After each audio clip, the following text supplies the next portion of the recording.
आदिवासी विद्यार्थ्यांच्या आंदोलनाला समर्थन देण्यासाठी अक्कलकुवा तालुक्यातही आंदोलनाची दार तीव्र झाली.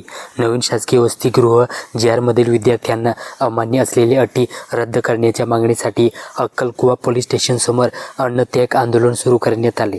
या आंदोलनात काकडखुंटचे सरपंच विनोद ओडवी, आदिवासी महासंघाचे उपाध्यक्ष तुकाराम ओडवी आणि उपसरपंच दिजू वसावे हे तिघे सहभागी झाले असून त्यांनी बेमुदत अन्नत्याग आंदोलन सुरू केले.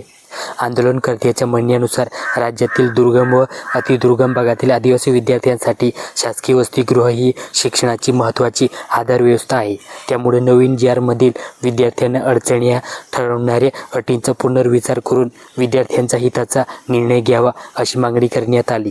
या आंदोलनाला CK पाडवी, माजी आरोग्य व शिक्षण सभापती GD पाडवी, सचिव आदिवासी महासंघ कुंवरसिंग पाडवी, राजेंद्र वसावे, आनंद वसावे, संतोष वसावे आणि रवी पाडवी यांनी उपस्थित राहून समर्थन दिले.